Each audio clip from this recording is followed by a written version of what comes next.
Shenoli railway स्थानकाजवळ railway थांबून रेल्वेतील 3 प्रवाशांचे दागिने आणि मोबाईल चोरून नेल्याची घटना घडली आहे।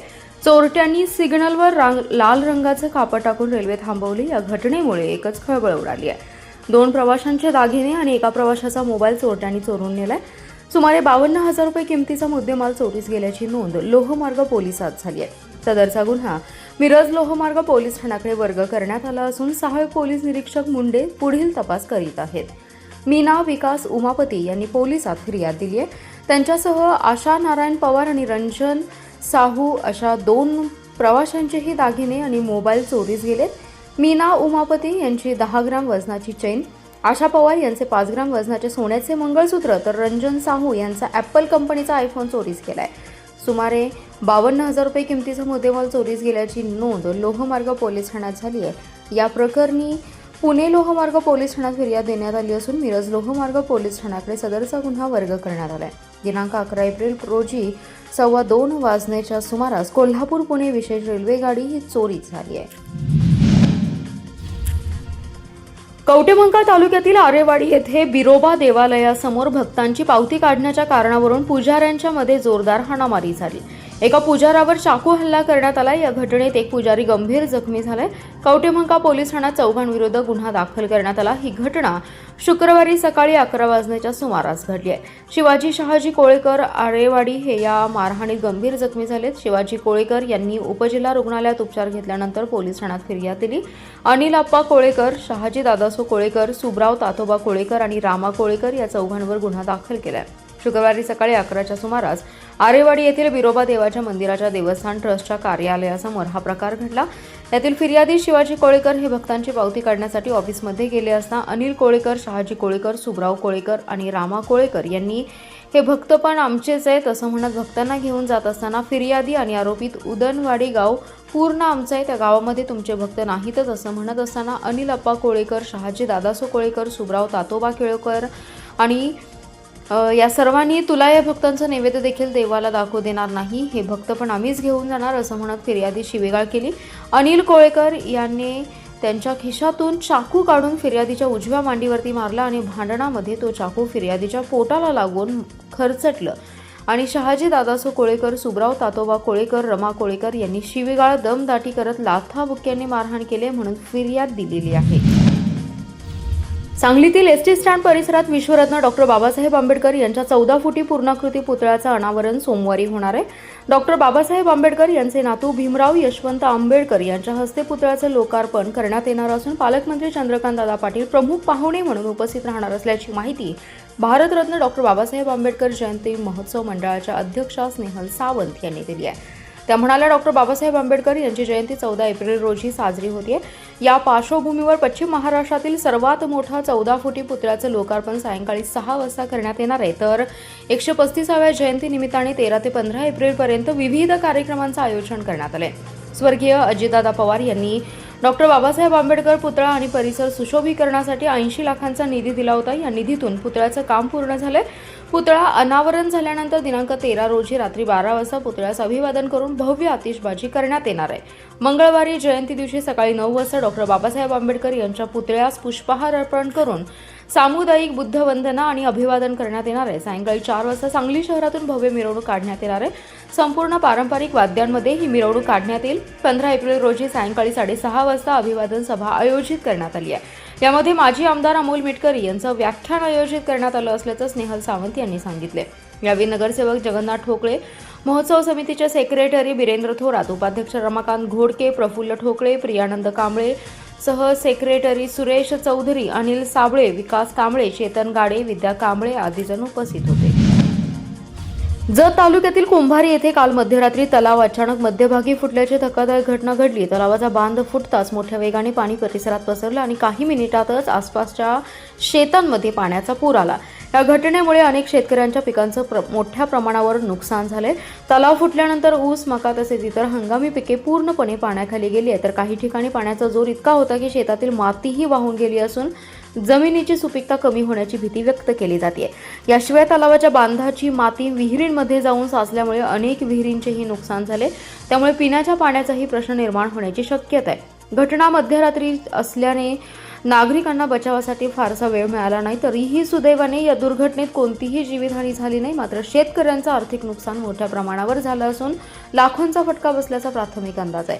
आधीच बदलत्या हवामानामुळे अडचणीत असलेल्या शेतकऱ्यांवर या घटनेने आणखी संकट ओढवले. घटनेची माहिती मिळताच संबंधित विभागाचे अधिकारी तातडीने घटनास्थळी दाखल झाले असून त्यांनी पंचनामा सुरू केलाय.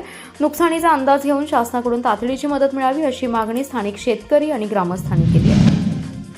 तासगाव मतकुणकी रोडवरील विजय शिंदे यांच्या शेतातील कॅनॉलच्या चेंबर पाईपमध्ये अडकलेल्या साळींदरच्या जोडीचा सर्पमित्रांनी यशस्वी बचाव करून त्यांना सुरक्षित ठिकाणी सोडल्याची घटना घडली आहे.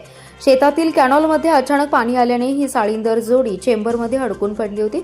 बाहेर पडण्याचा मार्ग नसल्याने त्यांचा जीव धोक्यात आला होता. ही बाब लक्षात येताच स्थानिकांनी तात्काळ सर्पमित्रांना पाचारण केलं.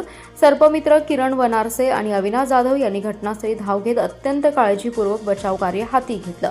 अरुंद चेंबरमधून साळींदरांना बाहेर काढताना मोठी कसरत करावी लागली. अखेर दोन्ही साळींदरांना सुरक्षितपणे बाहेर काढण्यात यश आलं. बचावानंतर या साळींदर जोडीला नैसर्गिक अधिवासात सोडण्यात आले. या कार्यामुळे 2 निरपराध वन्यजीवांचे प्राण वाचले असून परिसरात सर्पमित्रांच्या कामाचं कौतुक होते. वन्यजीवांचं संरक्षण आणि संवर्धनासाठी अशा प्रकारची तत्परता आवश्यक असल्याचं यावेळी उपस्थितांनी सांगितले. सर्पमित्रांच्या धाडसी कार्यामुळे पुन्हा एकदा माणुसकीचं दर्शन घडले. देशातील पहिल्या डिजिटल जनगणनेसाठी सांगली महापालिका सज्ज झाली आहे. या पार्श्वभूमीवर शिक्षकांची प्रगणक म्हणून नियुक्ती केली असून त्यांना प्रशिक्षण देण्यात आले. मोबाईल ॲपद्वारे ही प्रक्रिया पार पडणार आहे. त्यामुळे अचूक, जलद आणि पारदर्शक होईल असा विश्वास उपायुक्त अश्विनी पाटील यांनी व्यक्त केला आहे. देशातील 16व्या आणि स्वातंत्र्यानंतरच्या 8व्या जनगणनेची प्रक्रिया आता खऱ्या अर्थाने वेग घेऊ लागली आहे. जनगणना 2027च्या पूर्वतयारीचा भाग म्हणून महापालिकेच्या वतीने फील्ड ट्रेनरसाठी 3 दिवसांचं विशेष प्रशिक्षण शिबिर आयोजन केलंय. हे शिबिर मंगलधाम येथे पार पडलं. शहर जनगणना अधिकारी तथा उपायुक्त अश्विनी पाटील यांच्या प्रमुख उपस्थितीत हे शिबिर झालं. यावेळी त्यांनी मार्गदर्शन केले. तर मास्टर ट्रेनर म्हणून राजवर्धन पाटील आणि डॉक्टर रवींद्र ताटे यांनी उपस्थितांना तांत्रिक मार्गदर्शन केलं. जनगणना 2027 ही 2 टप्प्यात पार पडणार आहे. पहिला टप्पा घर यादी आणि घरगणना असून दुसरा टप्पा लोकसंख्या गणना हा असेल. 1 ते 15 मे 2026 यावेळी नागरिकांना स्वगणनेची ऑनलाईन सुविधा उपलब्ध असेल. तर 16 मे ते 14 जून 2026 अखेर प्रगणक प्रत्यक्ष घरोघरी जाऊन माहिती संकलित करतील. नागरिकांना विचारण्यात येणाऱ्या 34 प्रश्नांची अचूक उत्तरे मिळवण्यासाठी आवश्यक असलेल्या कौशल्यांवर चर्चा करण्यात आली.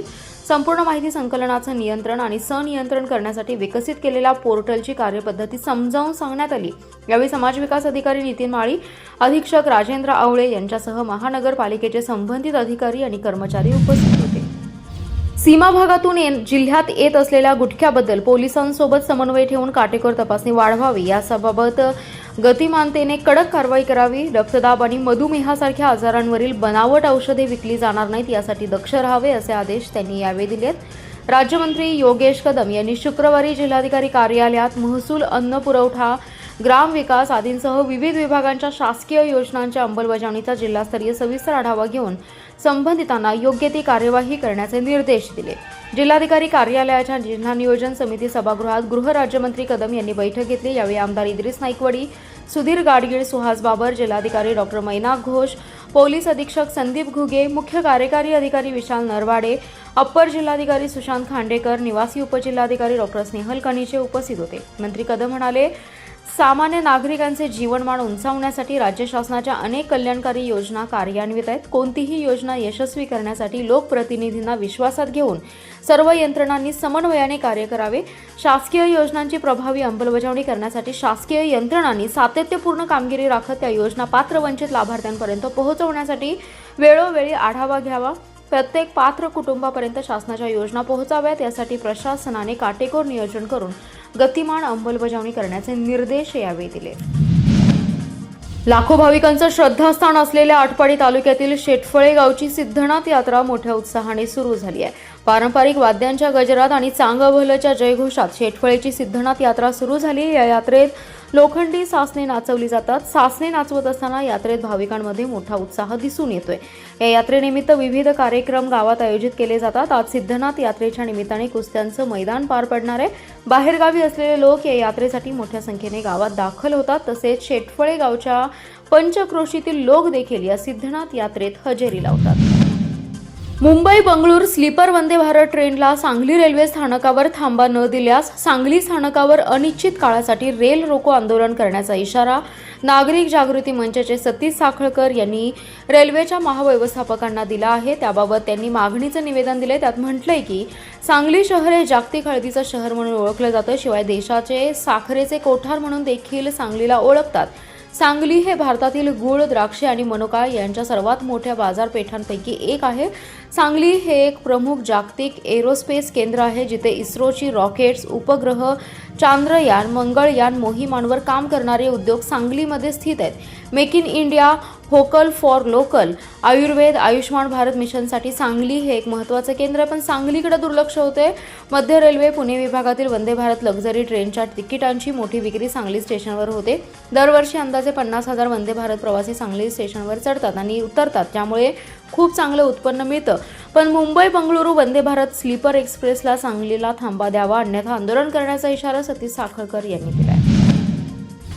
राष्ट्रवादी काँग्रेस पक्ष जिल्ह्यात बळकट करण्यासाठी संघटनात्मक बांधणीला प्राधान्य द्यावे, कार्यकर्त्यांनी पक्षाची ध्येये, धोरणे जनतेपर्यंत पोहोचवावीत, असं आवाहन पक्षाचे जिल्हाध्यक्ष निशिकांत भोसले पाटील यांनी बैठकीत बोलताना केलंय।